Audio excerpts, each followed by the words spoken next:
The overhead lights in Ironwood's main briefing hall cast hard shadows across 300 faces. Lydia Brennan stood alone in the center of the concrete floor, hands at her sides, breathing steady despite the weight of every eye fixed on her. She'd walked this hall 1,000 times, past the American flag hanging motionless in the corner, past the memorial wall with its brass plates bearing names of the fallen, past the rows of folding chairs where contractors sat during mission briefings, their faces focused, professional, alive with purpose. Now those same contractors filled every seat, standing room only along the back wall, silent, waiting, but not for a briefing, for judgment. Thorne Caldwell stood at the podium, his division chief uniform pressed, sharp posture, military straight. Lydia's husband of 5 years. The man who'd pursued her with patient devotion when she was 22 and convinced her that partnership meant something, that marriage meant safety. His voice carried across the hall with practiced authority. 6 weeks ago, Lydia Brennan accessed classified operational files. The massive screen behind him flickered to life. Digital logs scrolled past, line after line of access records, each one time-stamped, each one damning. Operation Red Canyon. Contractor team operating in Syrian territory. The image changed. Mission brief, deployment orders, intelligence assessments, everything a hostile force would need to turn an operation into an ambush. These files were accessed using her credentials, from her workstation, Terminal 7 Delta in the analysis center. Lydia watched the screen, watched her login ID appear next to each file access, watched the timestamp 11:43 p.m., watched the download indicator showing 47 minutes of file extraction. She'd been home that night, badge reader proved it. She'd left the building at 6:30, same as always. Microwave dinner, read analysis reports in her apartment, fell asleep by 10, but the log said different. The log said she'd been there, working late, stealing secrets. Thorne advanced to the next slide. Encrypted messages were transmitted from her workstation to an unknown recipient. We've traced the communication pathway through 3 proxy servers before the trail went cold. More evidence on screen, message headers, routing information, technical details that meant nothing to most of the audience, but everything to those who understood network forensics. Lydia understood. She'd written the security protocols that were supposed to prevent exactly this kind of breach. Financial investigation revealed deposits to an offshore account. Banking records now. Account number partially redacted for security, but the social security number visible. Hers, $150,000. 3 deposits over 6 weeks, $50,000 each. 48 hours after this access, our team was ambushed. The screen changed again. Mission photos. Aftermath images that made several contractors in the audience look away. 3 body bags being loaded into a transport helicopter. Davis, Reeves, and Chen killed in action when hostile forces demonstrated detailed knowledge of our team's insertion point timing and tactical approach. Thorne's voice remained steady, professional, but Lydia heard the edge beneath it, the performance of grief that would play well to this audience. 2 additional contractors captured, their current whereabouts unknown, presumed executed after interrogation. Silence in the hall, the kind of silence that pressed against eardrums. That made breathing seem too loud. Client intelligence was sold to hostile forces. American lives were traded for profit. Thorne stepped away from the podium, walked slowly across the front of the hall, every movement calculated for maximum impact.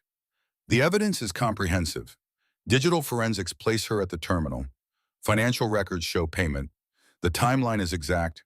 And the result? He stopped, looked directly at Lydia. 3 of our brothers are dead. 2 more are suffering God knows what torture, because someone in this room decided contractor lives were worth less than a bank deposit. The air in the hall shifted. Lydia felt it like a physical thing, the way 300 people collectively decided she was guilty, the way their judgment settled onto her shoulders like weight that would never lift. A voice from the crowd, female, trembling but clear. I saw her. Heads turned. Lydia knew that voice. Rosalind Hayes, senior analyst. Brilliant, kind, the woman who'd mentored Lydia for the past 8 months, who'd helped her navigate complex threat assessments, who'd become something close to a friend in a company where friendship was rare. Rosalind stood from her seat in the 3rd row. Pink hair pulled back, professional, face pale, eyes red like she'd been crying. I was working late that night, reviewing Middle East threat assessments. I saw Lydia at her terminal in the analysis center. She looked at Lydia. Genuine anguish in her expression. It was around 11:30. I remember because I'd been about to leave. I saw her and I thought she was just being dedicated, staying late to help with the Syria brief. She looked startled when I said hello, quickly minimized her screen. Rosalind's voice broke slightly. I didn't think anything of it then. We all work odd hours, but the timestamp, it matches exactly. She sat down. Someone in the crowd put a hand on her shoulder, comforting the traumatized witness. Lydia wanted to speak, wanted to say that Rosalind was lying or mistaken or manipulated. But what could she say? The evidence was there. The witness was credible. The timeline matched perfectly. Marcus Caldwell rose from his seat at the head table. 58 years old, former Delta Force commander who'd built Ironwood from nothing into one of the premier private military contractors in the industry. A man who'd attended Lydia's father's memorial service 15 years ago, who'd hired her personally because Arian Brennan had been his friend. Lydia Brennan, his voice carried the weight of 30 years commanding men in combat. Not loud, didn't need to be. You had access we granted in trust. Security clearance earned through 5 years of exemplary work. You betrayed both. Lydia met his eyes, saw no warmth there. No trace of the man who'd told her at her wedding that she reminded him of her father. Sharp mind, clear ethics, natural analyst. I didn't do this, sir. The words came out steady. She'd practiced staying calm under pressure her whole career. Analysts didn't panic. They processed information, found patterns, solved problems. But this wasn't a problem that analysis could solve. Evidence says otherwise. Marcus gestured to the screen. Your credentials, your workstation, your financial records, your physical presence verified by witness. 3 contractors dead, 2 captured, $47 million in lost contracts in legal liability. He paused. Do you have any defense beyond denial? Lydia's mind raced through possibilities. The credentials could have been cloned. Sophisticated actors could fabricate access logs. The bank account could have been opened by someone with her social security number. The witness could be mistaken about identity in low light. All true, all technically possible, all utterly unconvincing without proof.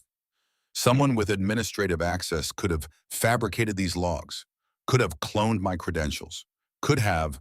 Huteon, Marcus's question, cut through her speculation. Who had motive to frame you specifically? Who had capability to execute this level of deception? Who benefits from your destruction? Lydia had no answer. She'd thought about this question for 6 weeks. Since the day federal investigators showed up at her apartment with a warrant. Since the day Ironwood security escorted her to this compound and informed her she'd face internal tribunal before federal prosecution. 6 weeks thinking. 6 weeks analyzing. 6 weeks trying to find the pattern that would explain how her entire life had been dismantled with precision that suggested intimate knowledge of her habits, her access, her vulnerabilities. She had theories, suspicions, but nothing concrete. I don't know yet. Wrong answer. She saw it in Marcus's face, in the way several contractors in the audience shook their heads, in the way Thorne's expression shifted to something that might have been pity if she didn't know better. Then we proceed to judgment. Marcus looked at the panel of 3 senior executives seated at a table beside the podium. VP Operations, VP Legal, Chief Financial Officer, all men Lydia knew professionally, all looking at her like she was a stranger. The evidence is substantial. Digital forensics are clear. Financial records are documented. Witness testimony corroborates technical data. The result is catastrophic loss of contractor lives and company reputation. He turned back to Lydia. Lydia Brennan, you are hereby stripped of security clearance, facility access, and all operational privileges. You will be held in detention pending formal tribunal and transferred to federal authorities. The words landed like blows, each one precise, each one permanent. But Marcus wasn't finished. However, the single word made the hall go quiet again. Waiting. Betrayal of contractor trust blood of our people carries additional consequence under Ironwood protocols established in 2019. 2 personnel in medical uniforms entered from a side door. They carried a metal case, medical equipment, the kind used for field procedures when anesthetic and sterility mattered, but comfort didn't. Lydia's stomach went cold. Marcus continued, his voice unchanged. Procedural, like he was reading from a manual. Compromised personnel receive permanent implant. Biotracker that broadcasts location continuously. Cannot be removed without triggering toxin release, lethal within 90 seconds. Blocks access to all secure systems permanently through electronic signature. ensures the individual can never threaten another organization in our industry. He gestured to a chair in the center of the floor. Metal, restraints built into the arms. Additionally, chemical brand applied at implant site. Permanent visible mark. Public record of judgment. The medical personnel set up their equipment with efficient movements. Antiseptic, syringes. The implant itself barely larger than a grain of rice, but Lydia knew the technology, knew it was real, knew what it meant. You could never work in security again, never hold clearance, never enter a facility that screened for these signatures. The implant was a life sentence to irrelevance in the only profession she'd ever known. Two security contractors approached. Lydia recognized them. Patterson and Williams, men she'd worked with on threat assessments, men who'd asked her professional opinion on operational security. Now they gripped her arms. Not rough, but firm, inevitable. They guided her to the chair. She didn't resist. What would be the point? 300 people watching. Armed security throughout the hall. Federal charges waiting regardless of what happened here. She sat. Patterson secured the restraint on her left arm. Williams the right. Metal cuffs locked with quiet clicks that echoed in the silence. The medical technician approached. Female, maybe 40. Face professionally neutral. Left forearm, please. Lydia extended her arm as much as the restraint allowed. The technician swabbed the area with antiseptic. The chemical smell cut through the recycled air of the hall. Then came the local anesthetic injection. Sharp sting. Spreading numbness. Lydia kept her eyes on the far wall, on the memorial plaques, on the names of contractors who'd died in real operations. Real combat, real sacrifice. Not this. The technician made a small incision. Quick, precise. Lydia felt pressure but not pain. The anesthetic working. The implant slid under her skin. Smaller than she'd imagined. Barely visible. But she felt it. Foreign object in her flesh. Permanent marker of guilt she didn't carry. The technician sealed the incision with surgical adhesive. Then came the brand. Chemical compound in a syringe. The technician drew the letters carefully on Lydia's skin just above the implant site. Dark blue ink that would react with the lower layers of skin. Permanent as a tattoo, but deeper. Couldn't be removed without extensive surgery that would leave worse scarring. Compromised. The letters formed slowly, each one deliberate, each one visible to everyone in the hall watching on the large screen that now showed close-up of the procedure. Lydia's jaw tightened. She wouldn't scream, wouldn't give them that. The anesthetic helped, but she felt the burn of the chemical reaction, felt her skin accepting the mark that would define her for the rest of her life. When the technician finished, she activated the implant with a handheld device. A quiet beep. Implant online, biometric signature locked to subject. Removal will trigger toxin release. Lethal within 90 seconds. No antidote. The technician looked at Marcus. Procedure complete, sir. Marcus nodded, looked at the assembled contractors. Let all witness. This is the consequence of betrayal. She will carry this mark, this tracker, this permanent exclusion from our profession for the remainder of her life. He gestured to Patterson and Williams. Take her to detention. They released the restraints, helped Lydia stand. Her arm throbbed where the implant sat beneath skin. The brand was already visible, dark blue letters stark against pale skin. She'd wear long sleeves for the rest of her life. But everyone in this industry would know, would check, would see. Patterson and Williams walked her toward the exit. 300 contractors watching in silence. No one spoke. No one looked away. Lydia kept her head up, kept walking, kept breathing. As they reached the door, she heard Margaret Brennan's voice from somewhere in the crowd. The woman who'd found Lydia 15 years ago, who'd raised her after Arian died, who'd been the closest thing to a mother Lydia had known since age 12. Margaret said nothing, made no sound, offered no defense. Lydia didn't turn to look, couldn't bear to see that face, couldn't bear to see if Margaret believed the lies too. The door closed behind them. The hallway beyond was empty, fluorescent lights humming. Their footsteps echoed on polished concrete. Stairs are this way.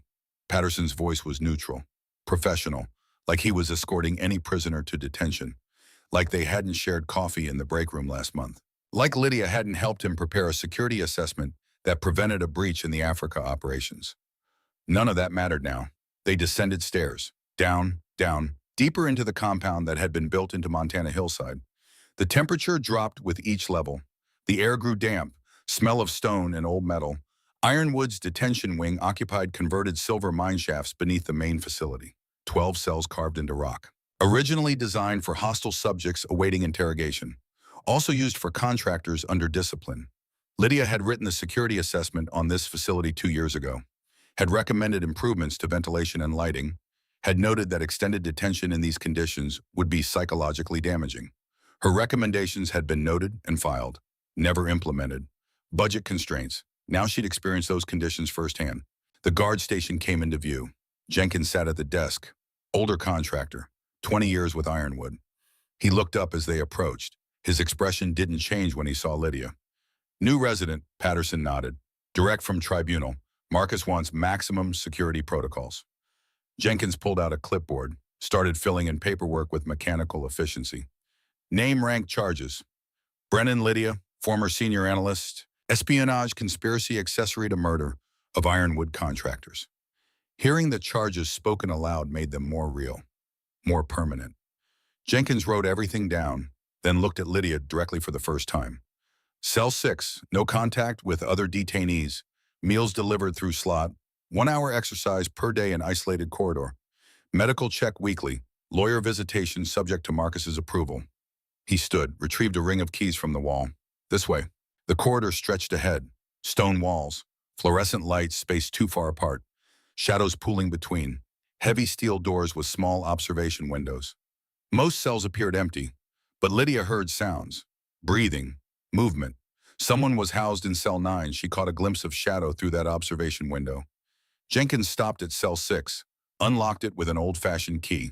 The modern biometric systems didn't extend down here. Too much risk of malfunction in the damp environment. The cell was 6 by 8 feet, concrete slab for a bed, steel toilet, sink with single cold water tap. That was all. Inside, Lydia stepped through the doorway. The cell was cold, maybe 45 degrees. She was still wearing the business casual clothes from the tribunal, slacks and blouse, no jacket, no sweater. They hadn't given her time to get personal items from her apartment. The door closed with a heavy metallic sound. Lock engaged. Final. Absolute. Jenkins' face appeared at the observation window. Federal authorities arrive in 3 days for transfer. Make yourself comfortable until then. His footsteps faded down the corridor. Lydia stood in the center of the cell, looked at her forearm. The chemical brand was still fresh, still burning despite the anesthetic wearing off. Dark blue letters that would never fade. She sat on the concrete slab. It was as uncomfortable as it looked. She pulled her knees up, wrapped her arms around them, tried to conserve body heat in the cold air. 3 days until federal transfer, then trial, conviction, prison, for crimes she didn't commit. She'd done everything right, found the pattern of intelligence breaches, reported to Thorne through proper channels, trusted the system to investigate. Instead, the system had destroyed her. Lydia closed her eyes, let herself acknowledge the full weight of what had happened. Let herself feel it for 30 seconds. Fear, rage, despair. The crushing knowledge that no one believed her, that evidence had been fabricated so perfectly she couldn't prove innocence, that her entire future had been erased in one tribunal session. 30 seconds. Then she opened her eyes, pushed the emotions back down, started thinking. Analysis was what she did, what she'd always done, since she was 12 years old and watched her father die in a firefight near the Canadian border. Since Margaret had found her 3 days later alone and traumatized in the wilderness. Since she'd decided that intelligence work preventing deaths through information was the only way to atone for the lives lost. She wouldn't freeze again. Not like she'd frozen at 12. The cell was surveillance equipped, tiny camera in the upper corner, probably audio monitoring too. So she couldn't plan aloud, couldn't do anything that would alert the guards.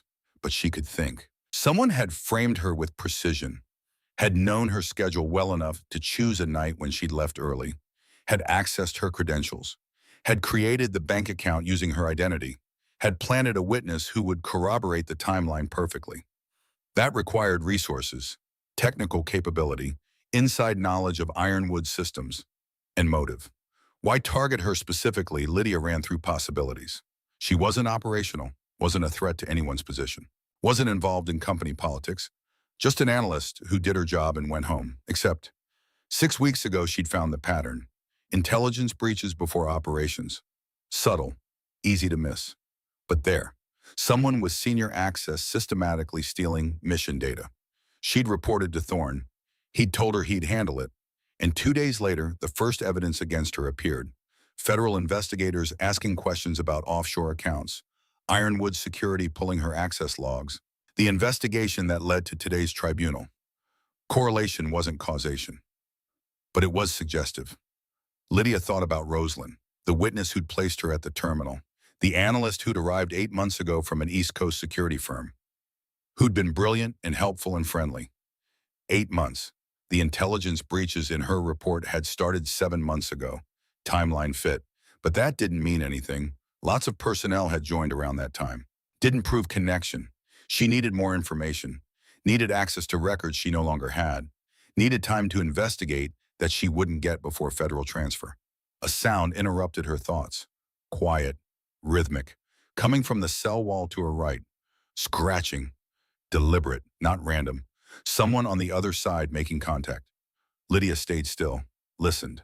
The scratching stopped. Then came a voice. Male. Weak, but controlled. Coming through some gap in the stonework that carried sound between cells. Stop pacing.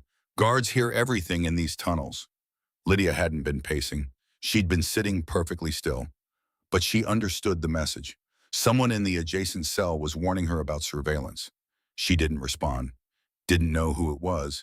Didn't know if this was some kind of test. The voice came again. You're Lydia Brennan, the analyst they branded traitor. How did he know her name? The tribunal was internal, wouldn't be public record yet. I know, the voice continued, because I know who really sold that intel. I've been trying to prove it for 3 years. 3 years, Lydia's mind jumped to dates, operations, incidents. 3 years ago, Mogadishu, Somalia, Delta contractor team. 3 operatives declared killed in action. Her brother Owen had been on that team, Owen Brennan, 27 years old at the time. Ironwood operator with 6 years experience. Specialized in counterintelligence operations. The only family Lydia had left after their father died. The official report said insurgent ambush. No bodies recovered. Hostile territory. 3 contractors lost, including Owen Brennan. Memorial service held at Ironwood compound. Marcus giving eulogy. Margaret crying silently. Lydia standing at attention in her analyst uniform, feeling like part of her had died in that Somali street. But the voice was suggesting something different. 3 years ago, Mogadishu operation. Delta contractor team. 3 operatives declared killed in action. Silence. Then officially. Lydia's breath stopped. The voice was familiar. She couldn't place it. 3 years older. Weakened by confinement. But somewhere in the cadence was something she recognized. Owen, long pause. Lydia wondered if she'd imagined it, if grief and stress had broken her mind, if she was hearing things that couldn't possibly be real. Then the voice came back, quiet, certain. Hey, little sister. Took me longer than I wanted to find you. Lydia pressed her hand against the stone wall, cold, solid, real. Owen was alive, her brother was alive, and he was in the cell next to hers. The impossibility of it threatened to overwhelm her. 3 years of grief, 3 years of guilt for not being there. 3 years of wondering if his death had been her fault somehow, if intelligence she'd missed could have prevented the ambush. All of it built on a lie. How? The question came out barely above a whisper. She didn't trust her voice. Explosion threw me into drainage canal during the ambush, Owen said. Washed downstream half a mile. Local fishermen pulled me out barely breathing. I let them think I died. Paid the fishermen to provide a body someone who died in unrelated violence. Same build, similar features. Enough for field identification when they recovered it 3 days later. Pause. The operation was compromised from inside Ironwood. If I came back, whoever sold us out would finish the job. So I went underground, started investigating. Lydia processed this. Operation compromised from inside. The same pattern she'd found 6 weeks ago. The same pattern that had gotten her branded and imprisoned. 18 months tracking financial networks. Trail led to Sentinel Strategic Group. Spent another 12 months infiltrating their operations as freelance contractor. Got close to their source inside Ironwood. Sentinel, one of Ironwood's primary competitors. Aggressive bidders, known for questionable practices. Got caught 2 months ago, Owen continued. Got too close to something. They handed me to Ironwood as detained hostile subject insurance to keep Marcus from investigating Sentinel too closely. They don't know who they gave him. I'm using different identity, different appearance. Marcus doesn't recognize me. You've been here 2 months. In cell 9, waiting for chance to reveal myself safely. to someone I could trust. When I heard them bring you down, when I heard your name, his voice tightened. I'm sorry I wasn't there. At the tribunal, I couldn't break cover. Not yet, not without proof. Lydia leaned her head against the wall, emotions warring inside her. Joy that Owen was alive, fury at what had been stolen from both of them, fear of what it meant that he'd been caught. You said you have proof about who sold the intel. Hidden outside the compound, dead drop location, names, transactions, communications, intercepts, financial records. Everything needed to prove Sentinel's penetration of Ironwood, including their inside operative. Hope flickered. Dangerous. Fragile. Who? Can't say it here. Surveillance. But I can tell you this, your frame job was personal. Whoever set you up knew intimate details. Your schedule, your credentials, your access patterns.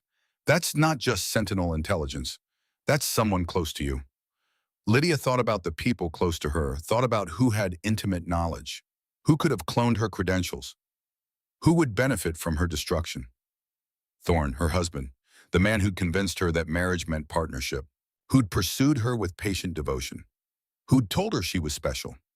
Division chief, senior access to all systems, knowledge of her schedule, ability to fabricate evidence. But why they'd been married 5 years? If he'd wanted her gone, he could have divorced her, could have transferred to different facility, could have done anything except this systematic destruction. Unless it wasn't about the marriage, unless it was about something else, the pattern she'd found, the intelligence breaches. If Thorne was involved, if he was the one selling operations, then her investigation had threatened him, threatened his conspiracy, threatened everything. So he'd eliminated the threat by destroying her so completely that no one would believe anything she said. The pieces fit, the timeline worked, the motive made sense, but she had no proof, just theory, just suspicion. I need to get out of here, she said quietly. Need to access your evidence. Need to prove it before federal transfer. Agreed, but getting out means disabling surveillance, bypassing guards, accessing facility without triggering alarms. And you have that implant now. They'll track you. Tracker has limited range in mineshaft. Rock interferes with signal. Administration building is 60 feet above us through solid stone. If we could disable relay node temporarily, we'd have window before backup system alert security. How do you know facility technical specs? I wrote the security assessment 2 years ago. She heard what might have been a quiet laugh from Owen's cell. Still the same Lydia, always studying, always preparing. Silence for a moment. Lydia heard distant sounds, footsteps somewhere above, water dripping, the ambient noise of a facility built into stone. There's something else you should know, Owen said. Whoever framed you doesn't want you alive long enough to talk to federal investigators. They want you dead. Make it look like suicide in detention, or prisoner violence, or accident. Clean end to loose thread. The cold in the cell seemed deeper suddenly, more threatening. How long do I have? Federal transfer is 3 days, but they'll move before that. Tonight probably, when guard rotation changes, when systems are stressed, when they can make it look natural. So we move first. We move smart. Wait for opportunity. Be ready. Lydia nodded even though Owen couldn't see her, then realized she'd been trained her whole career to wait for perfect opportunity, to analyze until certainty emerged, to be cautious. That caution had gotten her branded, had gotten her imprisoned, had gotten 5 contractors killed while she reported through proper channels and trusted the system. No more caution. What do you need from me? Your analyst asked mine. I have tactical knowledge. You have systems knowledge. Together we plan, together we move, together we prove what happened. Lydia glanced at her forearm, at the mark that would define her, at the mark that declared her compromised. Traitor, guilty. She'd spent 15 years trying to prevent deaths through intelligence, trying to be the analyst who saw threats before they materialized, and she'd failed. The Syria team dead, 2 captured, 11 total if Owen's investigation was correct, but failure wasn't final. Not yet. Tell me about the surveillance coverage. Tell me about guard patterns. Tell me everything you've learned in 2 months. Owen's voice came back stronger, purpose in it. Guard shift changes at 0600, 1400, and 2200 hours. 3-person rotation. Jenkins is methodical. Torres gets bored. Murphy is aggressive. They overlap 20 to 30 seconds during handoff. Both distracted. Lydia listened, absorbed, started building mental map of facility, of schedules, of vulnerabilities. She'd written the security assessment. Owen had lived the surveillance for 2 months. Between them, they knew everything about this facility's weaknesses.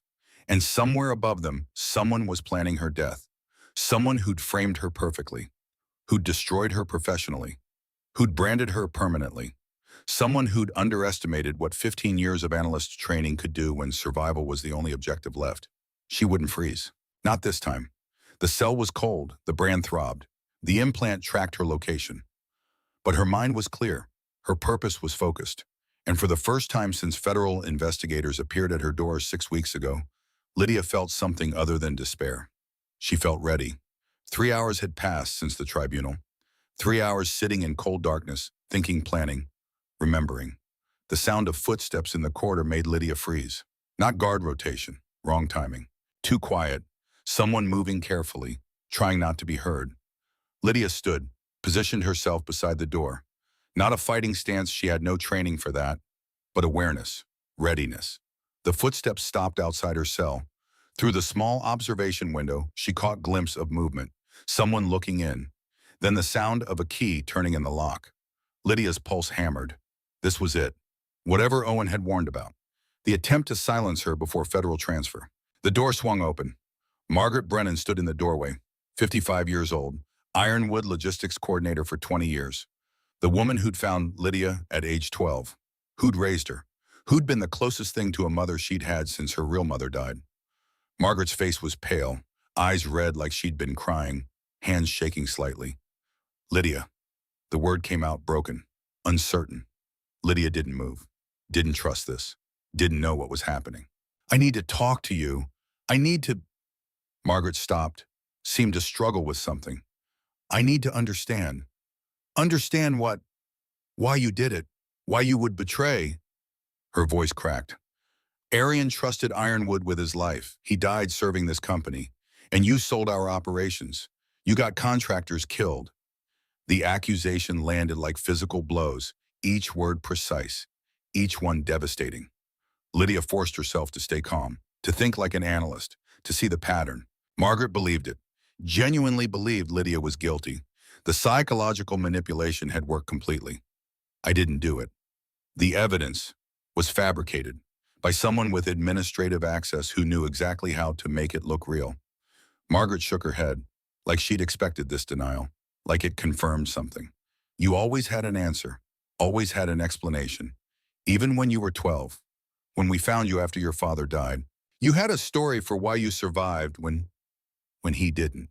The words cut deeper than Margaret probably intended, touched the raw nerve that never healed. I froze.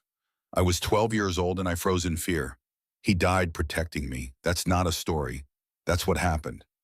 And I believed you, took you in, raised you, gave you everything Arian would have wanted for you.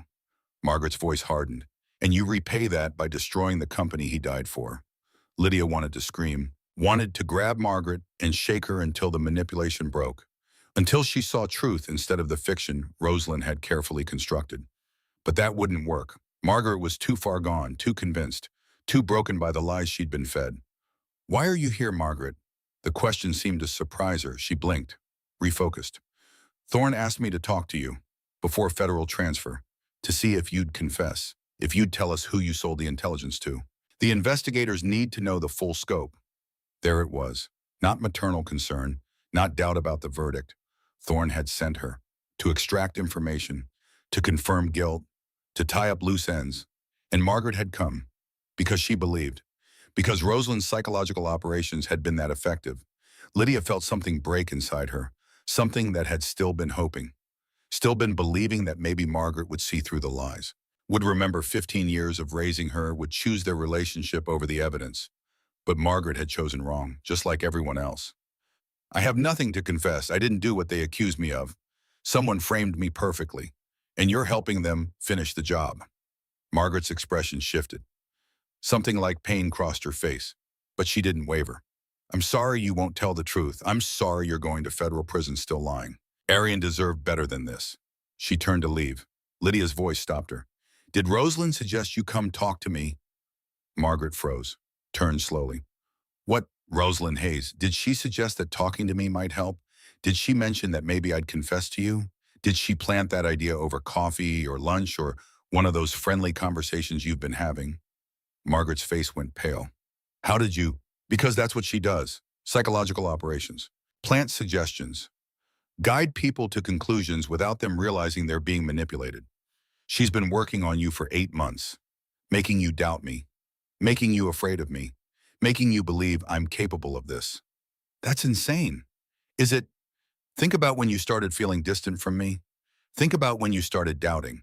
Think about every conversation with Rosalind and ask yourself if she ever suggested things about me. Small things, subtle concerns, seeds of doubt. Margaret's hands trembled harder. Her eyes showed something confusion maybe, or the first crack in certainty, but then she shook her head, like she was physically rejecting the possibility. No, you're trying to manipulate me now, trying to make me doubt the evidence. That's what guilty people do. She left. The door swung shut, the lock engaged, and Lydia was alone again. She sat on the concrete slab, let her head drop into her hands. Everyone was gone. Everyone had chosen to believe the lies.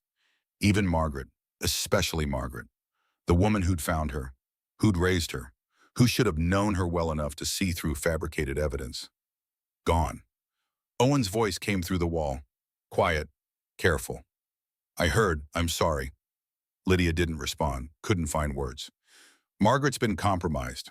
Rosalind's good at what she does. She finds vulnerabilities and exploits them. Margaret's vulnerability was you. Her guilt about not being your real mother. Her fear that she couldn't fill that role. Rosalind used that. Made Margaret doubt herself. Made her doubt you. Silence for a moment. Then Owen continued. But here's what Margaret's visit told us. Thorne is nervous. He sent her to extract information. To confirm you don't know anything that could threaten him. That means he's not completely confident. There's a crack in his certainty. Lydia processed this. Owen was right. If Thorne was completely confident in the frame job, he wouldn't need confirmation. Wouldn't send Margaret to fish for information. He was worried about something. What does he think I know? Same thing that got me caught. The financial network, the connection to Sentinel, the full scope of how many operations were compromised. He knows you're good at pattern recognition, knows you might have seen more than you reported. Wants to confirm you didn't document anything before you were arrested. I didn't. I reported what I found and trusted him to investigate. Which is why you're still alive. If you documented and distributed evidence, you'd already be dead. Suicide in detention. Tragic, but believable. The casual way Owen said it made Lydia's stomach turn. How long before they try? Soon. Federal transfer is in 3 days. They need you gone before then. Before you can talk to investigators. Before you can introduce doubt. So we move tonight. We move when opportunity comes. Could be tonight. We wait. We watch. We take the opening when it appears. Lydia nodded even though Owen couldn't see, then realized she needed to contribute something. She was analyst. She saw patterns. Time to prove that training was worth something. The guard rotation. Jenkins is on duty now. Shift change at 2200 hours. That's 4 hours from now. Torres comes on. He's less attentive, more likely to be distracted. Good. What else? The surveillance system. Camera in my cell has blind spot in the lower right corner. If I position myself there, they can't see what I'm doing. Audio monitoring is voice activated. Stays dormant unless sound passes threshold. We can whisper without triggering it. Useful. What about the maintenance corridor? You said there's a terminal there. Yes. Limited network access but connected to backup camera server. If we could access it during guard shift change, we'd have 20 to 30 seconds before someone notices we're out of cells. Not enough time? No, but if we could create a distraction, something that pulls attention away from detention wing entirely. Like what, Lydia thought. Ran through possibilities, facility layout, systems, vulnerabilities, fire alarm, suppression system activates. Guards have to verify no actual fire. Protocol requires physical check of all sectors. Takes minimum 15 minutes. How do we trigger fire alarm from inside cell? Lydia smiled despite everything. You've been loosening wire insulation. I saw the scratches on your wall. You're planning to create spark. Silence. Then Owen's quiet laugh. I forgot you notice everything. That's my job, noticing patterns. Can you create spark in your cell? Lydia examined her space. Metal bed frame, sink with exposed pipes, electrical outlet for emergency lighting. Maybe, if I can access the outlet, create short circuit. Risky, could electrocute yourself. More risky than waiting for someone to kill me. Owen didn't argue. Okay, fire alarm triggers. Guards respond. We move during chaos. Head to maintenance corridor, access terminal. Then what? Download camera footage from night of breach. Shows Rosalind and Thorne at my terminal. Proves my credentials were cloned. Proves I wasn't there. That proves you were framed. Doesn't prove broader conspiracy. You know, but it creates doubt. Gets federal investigators asking questions. Slows the prosecution. Buys time. Time for what? For you to access your dead drop. Your evidence about Sentinel. About the financial network. About everything. Owen was quiet for a long moment. That's a lot of steps. A lot of things that have to go right. You have a better plan? No. Then we go with this one. We wait for shift change. We create fire alarm. We move fast. We get evidence. We survive. Lydia stood, moved to the electrical outlet, examined it carefully. She wasn't an electrical engineer, wasn't trained in sabotage, was just an analyst who'd written security assessments and studied facility systems and noticed patterns. But sometimes that was enough. She pulled a thin metal strip from the bed frame, carefully worked it loose, shaped it with patience she'd learned from 15 years of detailed analysis work. The outlet had a crack in the cover plate, old facility. Maintenance deferred, small vulnerability. She worked the metal strip into the crack, felt for the connection points inside, found the gap between live wire and ground.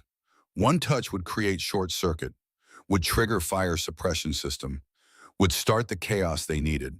But timing mattered. Had to wait for shift change, had to wait for Torres to take over from Jenkins, had to wait for the right moment. So she waited, patient, methodical, ready. The digital clock in the guard station read 21:47. Lydia couldn't see it from her cell, but she'd been counting, tracking time with a precision that came from years of intelligence work where minutes mattered. 13 minutes until shift change. She sat against the wall metal strip concealed in her palm. The bed frame where she'd extracted it showed a small gap, but nothing obvious. Her forearm throbbed where the brand had been applied. The implant beneath her skin pulsed with each heartbeat. Owen's breathing from the adjacent cell had become rhythmic. Not sleep operators didn't sleep before operations, but controlled rest, conserving energy, staying ready. Lydia had never done this, had never been operational, had spent her entire career in analysis centers and briefing rooms, processing intelligence that other people risked their lives to gather. Now she was the operation. Footsteps in the corridor. Jenkins making his rounds. Standard procedure visual check on all detainees every 30 minutes. His face appeared at the observation window, scanned the cell, saw Lydia sitting against the wall, arms wrapped around knees, looking cold and defeated. Exactly what he expected to see. He moved on. Cell 7 empty. Cell 8 empty. Cell 9 Owen. The hostile subject detained 2 months ago. Jenkins lingered there slightly longer. Lydia heard him knock on the door. Federal transfer for you too. Day after tomorrow. Figured you'd want to know. Owen's response came muffled through steel. Non-committal sound that could mean anything. Jenkins continued his rounds. Back to the guard station. Lydia heard him settle into the chair. The click of a pen. Paperwork. 21:53. 7 minutes. Owen's voice came through the wall, barely audible. You ready? Lydia whispered back. Yes. Remember, once we move, we don't stop. Don't hesitate. We commit completely or we die. 21:56. 4 minutes until shift change. Lydia heard movement in the corridor. Different footstep pattern. Lighter, more casual. Torres arriving early. She heard voices at the guard station. Jenkins professional. Torres bored. Cell 6 Brennan. Federal transfer in 3 days. Keep visual checks every 30. Marcus wants her monitored closely. Got it. Cell 9 hostile subject. Same transfer schedule. Has been uncooperative. Don't engage beyond necessary checks. The conversation continued. Routine. Perfect. 21:59. 1 minute. Lydia positioned the metal strip against the outlet crack. Felt for the web. Found the angle. One push. That's all it would take. Torres and Jenkins talking. Shift handoff. Jenkins explaining status. 22:00. Now. Lydia pushed the metal strip into the gap. Felt resistance. Pushed harder. Contact. The spark was massive. The crack as electricity arced was like gunfire. The lights in her cell flickered, died, and the fire alarm screamed to life, not just in detention. Throughout the entire facility, sirens wailing, emergency lighting activating. Fire detected Sector B, evacuate immediately. Lydia heard chairs scraping at the guard station, Jenkins swearing, Torres asking what the hell was happening. Check the cells, make sure no one's hurt. Footsteps running, flashlight beams cutting through darkness. Jenkins reaching her cell first. His face appeared at the observation window. Saw Lydia sitting against the wall looking startled and scared. The metal strip already dropped behind the bed frame where shadows concealed it. You okay? Lydia nodded. Jenkins moved on, checking other cells. Torres behind him with fire extinguisher. The suppression system activated, water flooding from ceiling-mounted heads in the corridor, drenching everything, creating chaos, creating noise, creating the distraction they needed. Lydia heard the distinctive sound of Owen's cell door. Not unlocked, forced. Torres rushed past Owen's cell toward the alarm source.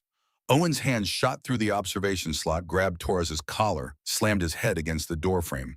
Once, twice. Torres dropped. Owen reached through, took the sidearm from Torres's holster, forced his cell lock with the tool he'd prepared. Then Lydia's cell door swung open. Owen stood there, 30 years old, bearded, scarred, thinner than she remembered, but unmistakably her brother. Alive. Move. No reunion, no emotion. Just operational urgency. Lydia ran, out of the cell, into the corridor where water poured from suppression system, where emergency lights cast everything in a red-tinged darkness. Owen moved like operator, fast, efficient, weapon in hand. They turned left, away from guard station, toward maintenance corridor. Behind them, Jenkins shouted, "Subjects escaping cell 6 and 9 lockdown." But lockdown took time. Owen reached the maintenance corridor door, shot the lock. Single suppressed round. The sound was swallowed by alarm sirens. The door opened. They were through. The maintenance corridor was exactly as Lydia remembered. Narrow, lined with pipes, terminal against far wall. Lydia ran to it, logged in using emergency maintenance credentials she'd memorized. Credentials that should have been changed but hadn't been because maintenance staff was lazy about protocol updates. The system accepted her login. She was in. Owen positioned himself at the door, weapon ready, watching for guards. 2 minutes, maybe less. Lydia's fingers flew across keyboard, navigating file structures she knew intimately. Backup camera server, archive directory, November 15th, night of alleged breach. Found it, started download to portable drive Owen handed her. Progress bar appeared. 47 minutes of footage. Download speed 3.2 megabytes per second. Estimated time 4 minutes 18 seconds. Too long. We don't have 4 minutes, Owen said. I need this footage. It proves I wasn't there. Download what you can. We move when I say move. 8%, 12%, 17%. Footsteps approaching. Multiple guards, running. They're coming, Owen said. 23%, 28%, 31%. The door at the far end burst open. 2 security contractors in tactical gear, weapons raised. Drop the weapon, hands up. Owen fired twice. Not at them above them, hitting the pipe junction overhead. Scalding steam erupted. The contractors fell back. Move Lydia 43%, 47%, 52%. Owen fired again, keeping guards suppressed. Lydia, we leave. Now. She looked at the screen. 58%. More than half, maybe enough. She yanked the drive out, stuffed it in her pocket. Go. They ran. Different direction. Deeper into maintenance quarters. Owen navigating from memory. The corridors were a maze. Pipes everywhere. Low ceilings. Water dripping from joints. Behind them, voices. Orders being shouted. Security teams coordinating. Ahead, Owen stopped at junction, listened, made decision. Left, emergency exit to surface, 100 yards. They went left. Corridor sloped upward. Older section. The emergency exit came into view. Steel door, push bar. Owen hit the push bar. The door swung open. Cold Montana air rushed in. Night sky, stars. They were through. Outside, the compound spread before them. Main building lit up. Security vehicles racing toward detention entrance. But no one looking at maintenance exit. The perimeter fence is 200 yards east, Owen said. We clear it, we're in wilderness. The implant, they're tracking me right now.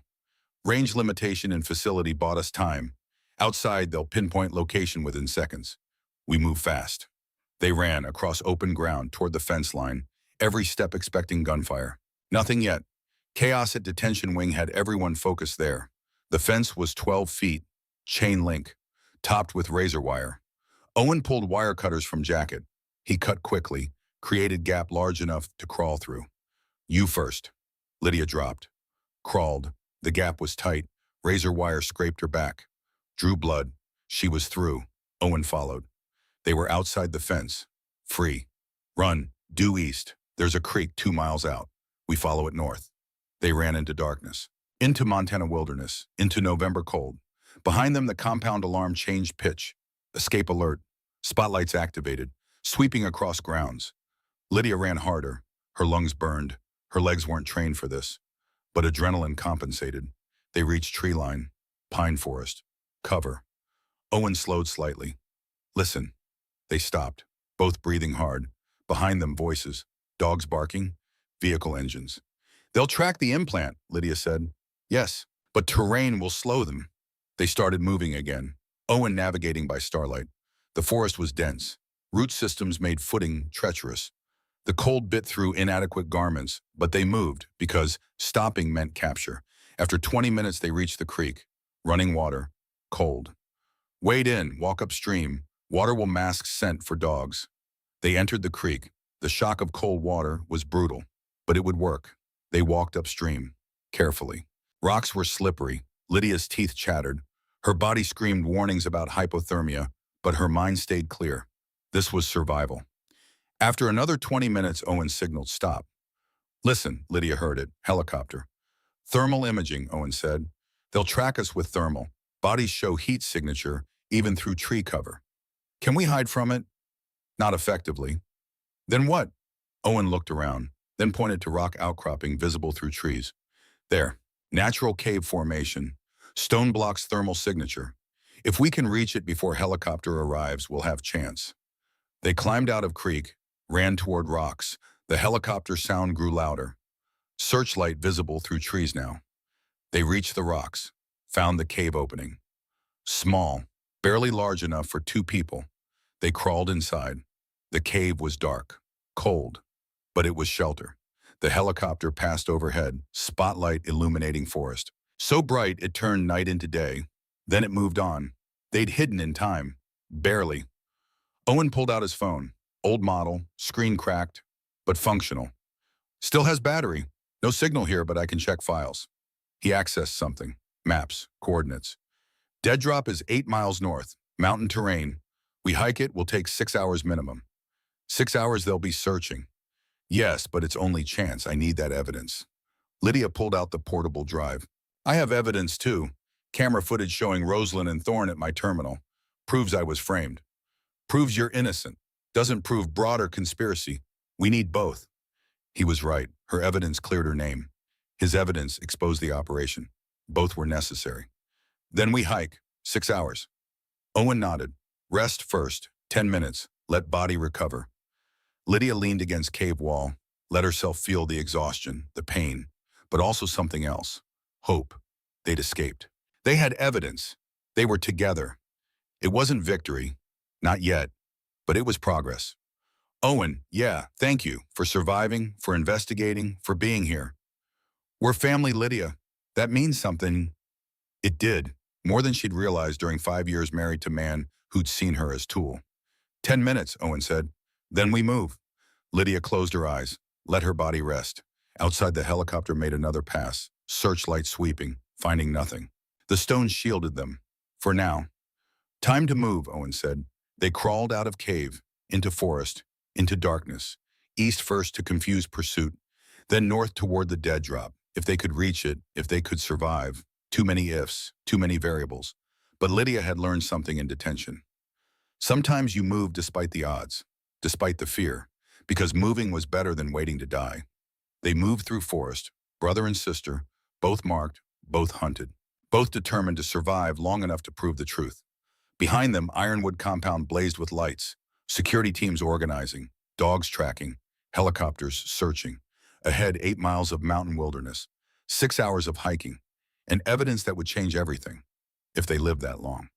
Lydia kept moving, 1 foot in front of the other. Analysis had kept her alive in detention. Action would keep her alive now. The forest swallowed them. Darkness became cover. And somewhere ahead, evidence waited. Evidence that would prove everything, that would vindicate the dead and expose the guilty. They ran into night, into wilderness, but they ran together, and that had to be enough. Dawn broke cold and gray over the Montana mountains. Lydia and Owen had been hiking for 5 hours. 5 hours of rough terrain, freezing temperatures, and the constant awareness that pursuit was behind them. The dead drop location was ahead. A rock formation Owen had identified 3 years ago during his investigation. Hidden, secure, untouched. They approached carefully, Owen checking for signs of disturbance, finding none. He moved a specific stone, reached into the gap beneath, pulled out a waterproof case. Inside 3 USB drives, a satellite phone, documents sealed in plastic. Everything, Owen said. 3 years of investigation. Financial networks, communications intercepts, proof of Sentinel's penetration, names, dates, transactions. Lydia pulled out her own drive, the partial camera footage from the maintenance terminal. Together, she said, your evidence proves the conspiracy. Mine proves I was framed. Owen nodded, pulled out the satellite phone. We need to contact someone we can trust, someone outside Ironwood's reach. Who? Senator Patricia Morrison, Armed Services Committee, former Army JAG officer. She's been investigating private military contractor corruption for 2 years. I sent her preliminary information 6 months ago through encrypted channels. She's expecting more. He powered on the phone, waited for satellite connection, then dialed a number he'd memorized. The call connected. Owen spoke carefully. Senator Morrison, this is the source who contacted you about Ironwood security. I have the complete evidence package and a witness who was framed to cover it up. He listened, nodded. Understood. We'll meet you at the location we discussed. 24 hours. He ended the call, looked at Lydia. She's sending extraction, military helicopter. Meets us at coordinates 12 miles from here. Tomorrow at 0800 hours. Can we trust her? She's outside the conspiracy, has no connection to Ironwood Sentinel or Volkov, and she has the authority to protect us while federal investigation proceeds. Lydia felt something loosen in her chest. Not safety, not yet, but possibility. What about Marcus? He'll keep searching. Let him search. In 24 hours, we'll be in federal protective custody with evidence that destroys his son and exposes the penetration he allowed to happen under his watch. Owen started walking, north, toward the extraction coordinates. Lydia followed. Her body ached. Her forearm throbbed where they'd marked her. The implant transmitted her location to Ironwood security, but she kept moving. They hiked through morning, found shelter in an abandoned hunting cabin around noon, risked a small fire to ward off hypothermia. Owen went through the evidence systematically, showed Lydia what he'd gathered. Financial records showing payments from Volkov Global Defense to Sentinel Strategic Group, Sentinel's payments to offshore accounts controlled by Thorne Caldwell, communications between Thorne and Rosalind Hayes Kincaid, Sentinel CEO's daughter trained in psychological operations. The conspiracy was bigger than Lydia had imagined.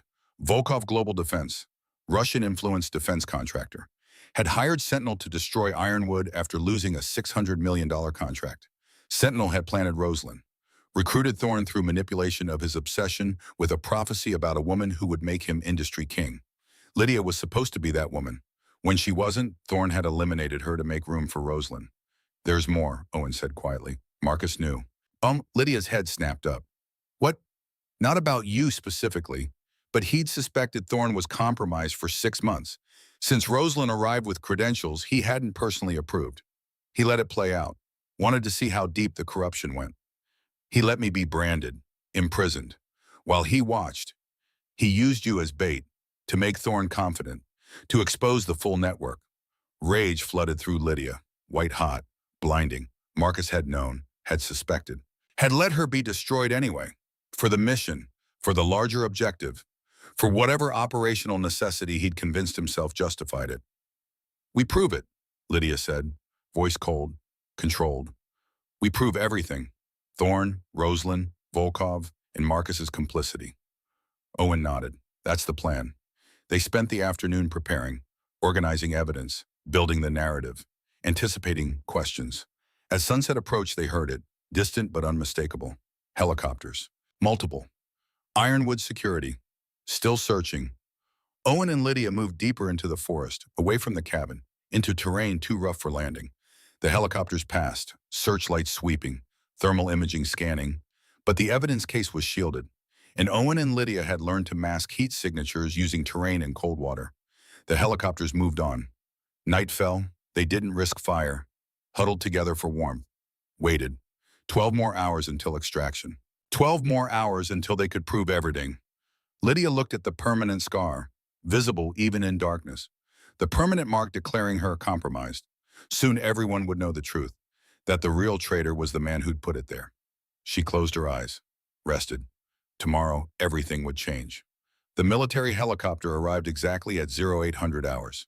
Black, unmarked. Crew in tactical gear with no insignia. Senator Morrison was aboard, 62 years old. Former JAG officer.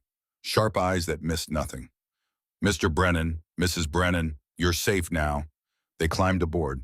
The helicopter lifted, turned south, away from Montana, toward Washington, D.C. During the flight, Owen and Lydia presented their evidence. Systematically. Professionally. Senator Morrison listened without interruption. Reviewed documents, examined the camera footage on Lydia's drive, studied Owen's financial records. When they finished, she sat back. This is enough for federal prosecution.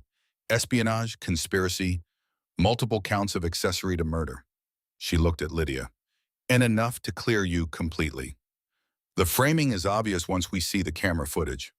What about Marcus Caldwell? Lydia asked. More complicated. He didn't participate in the conspiracy directly, but his decision to use you as bait without consent. She paused. That's ethically inexcusable. Legally, it's gray area. We'll present it to DOJ. Let them decide. The helicopter landed at a secure military facility outside D.C. They were processed, given clean clothes, medical examination, debriefing. Then came the waiting. 3 days while federal prosecutors built their case. 3 days while FBI arrested Thorne Caldwell and Rosalind Hayes. 3 days while Ironwood security searched fruitlessly for fugitives who were already in federal protective custody. On the 4th day, Senator Morrison visited their safe house. Federal grand jury has indicted. Thorne Caldwell conspiracy espionage, 11 counts accessory to murder. Rosalind Hayes Kincaid, same charges, plus foreign agent violations. Richard Kincaid Sentinel, CEO conspiracy, corporate espionage. Dmitry Volkov, global defense espionage conspiracy. She paused. Marcus Caldwell has been subpoenaed to testify. No charges yet, but his conduct is under review. When is trial? Lydia asked. 6 months minimum. Federal case this complex takes time. But there's something else. Senator Hawkins and I want you to testify before Armed Services Committee. Public hearing, televised, about private military contractor corruption and foreign infiltration. Lydia looked at Owen. He nodded. We'll testify, Lydia said. The hearing was scheduled for 2 weeks later. The day before the hearing, Lydia sat in a conference room at the Senate building, preparing testimony with prosecutors. A knock at the door. Marcus Caldwell entered. Alone, no lawyers, no security. He looked older, tired. Lydia, I'd like to speak with you, privately. The prosecutors started to object.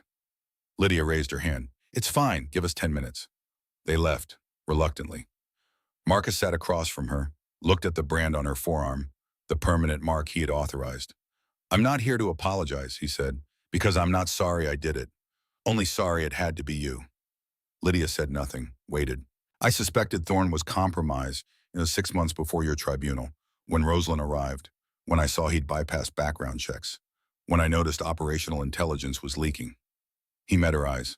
I could have confronted him then, could have investigated quietly. But I didn't know how deep it went, didn't know if others were involved, didn't know if it was just Thorne or a larger network. So you used me as bait. Yes. When you found the breach pattern and reported it to Thorne, I saw opportunity. If he was guilty, he'd panic. Eliminate the threat. Frame you or kill you. Either way, he'd expose himself. You let him brand me, implant me, destroy my life for operational intelligence. I let him think he'd won, so he'd get confident, make mistakes, lead me to everyone involved. Marcus's voice didn't waver. 11 contractors were dead. If sacrificing your reputation temporarily prevented the 12th death and exposed foreign infiltration of American defense contractors, I'd make that trade. Every time. Lydia leaned forward.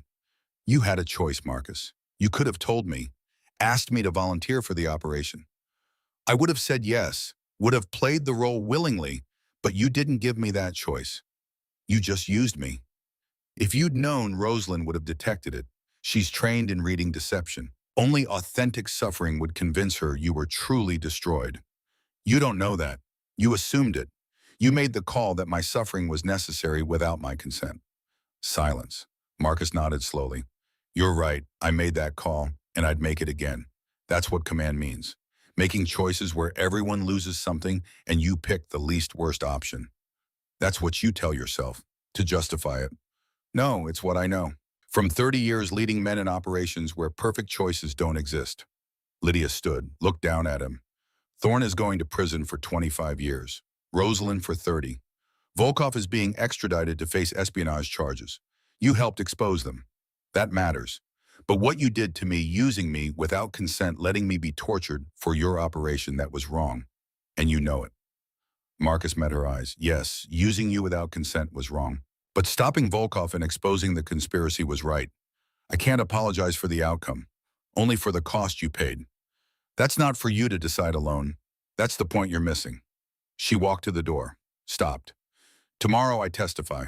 I'll tell them what Thorne did, what Rosalind did, what Volkov did, and what you did. All of it. Then Congress and DOJ can decide if the ends justified your means. She left. Behind her, Marcus sat alone. The hearing, Senate Armed Services Committee. Packed gallery. Cameras everywhere. Lydia sat at the witness table. Owen beside her. Both under oath.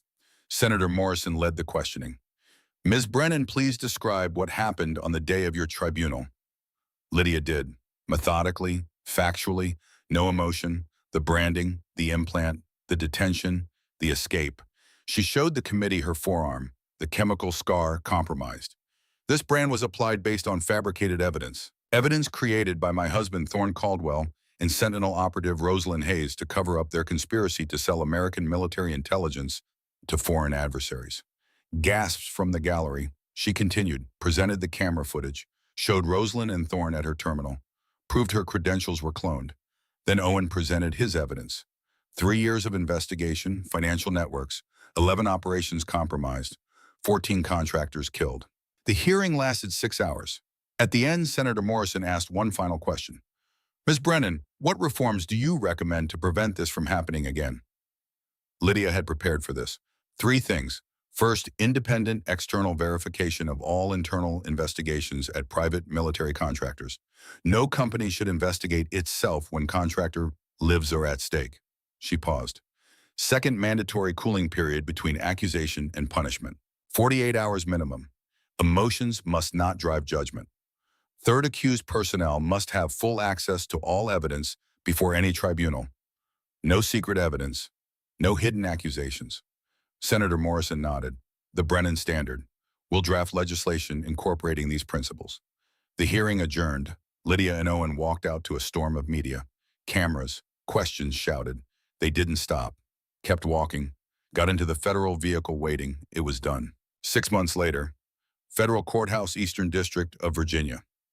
Thorne Caldwell stood as the jury foreman read the verdict. Count 1, conspiracy to commit espionage, guilty. Count 2 through 12, accessory to murder, guilty on all counts. Thorne's face showed nothing, but Lydia, sitting in the gallery, saw his hands tremble. Sentencing came 2 weeks later. 28 years federal prison. Rosalind Hayes Kincaid received 30 years.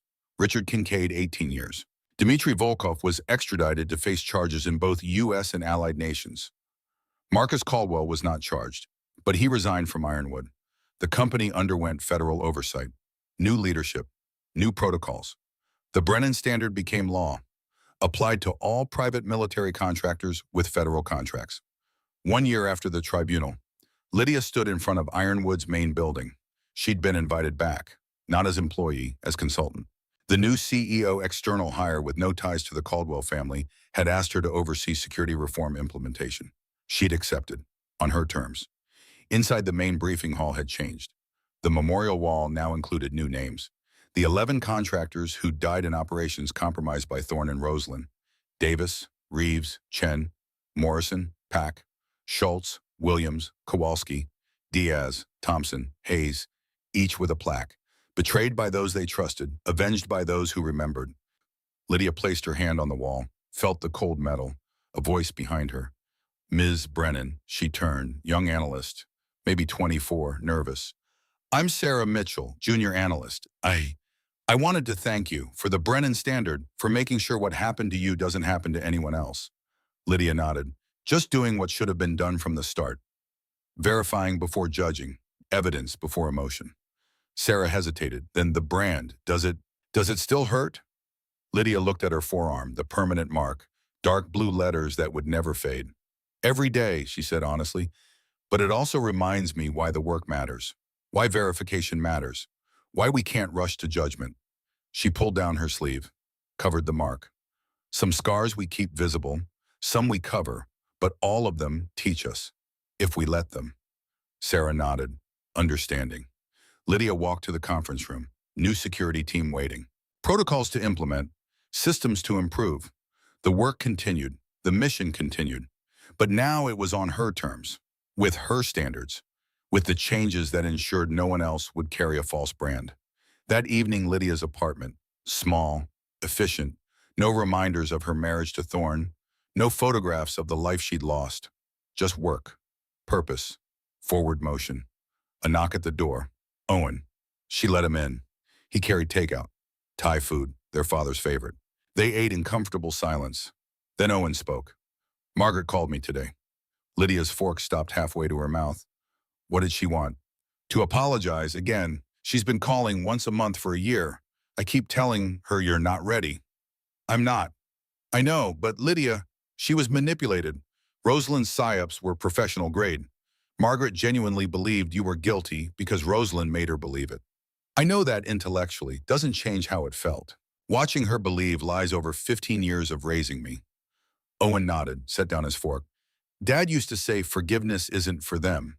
It's for you, so you can move forward without carrying their weight. Lydia smiled slightly. Dad said a lot of things, doesn't make them all true. No, but this one might be. Silence, then Lydia spoke. Maybe someday. Not today, but someday. That's enough. They finished dinner. Owen left. Lydia cleaned up. Before bed, she stood in front of the mirror, looked at her reflection, at the blue letters that would never fade. Compromise once it had defined her. The mark of false judgment. The proof of systematic betrayal. Now it was something else. A reminder. A purpose. A promise. She'd been compromised by lies. Broken by false evidence. Destroyed by people she trusted. But she'd survived. Proven the truth. Changed the system. The brand still said compromise to anyone who saw it. But to Lydia it said something else. Verified, tested, proven. She pulled on a long-sleeve shirt, covered the mark. Tomorrow more work, more protocols, more training for analysts who needed to understand that verification came before judgment. That evidence mattered more than assumptions. Tonight, rest. She lay down, closed her eyes. For the first time in 18 months, Lydia Brennan slept without nightmares. The brand remained. The implant had been surgically removed 6 months ago, after federal prosecutors confirmed she'd need no further tracking. But the scar from the brand would never fade. She'd carry it forever. A permanent reminder that truth survives lies. That one person asking questions can force accountability. That justice, however delayed, eventually comes. That some flames don't destroy. They forge. Lydia had been 12 when she froze in fear, 27 when she was destroyed by false judgment, 28 when she proved them all wrong. Now at 29, she was exactly where she needed to be. Not broken, not bitter, not destroyed, whole. The brand said compromised, but Lydia Brennan knew better. She was tempered steel, tested by fire, proven by truth. And that was enough. 2 years after the tribunal, Ironwood Security Collective had transformed. The Brennan Standard was industry law. Marcus Caldwell lived in quiet retirement, his legacy forever marked by the choice he made to use an innocent woman as bait. Thorne Caldwell served his sentence. No visitors, no parole hearings for 20 years.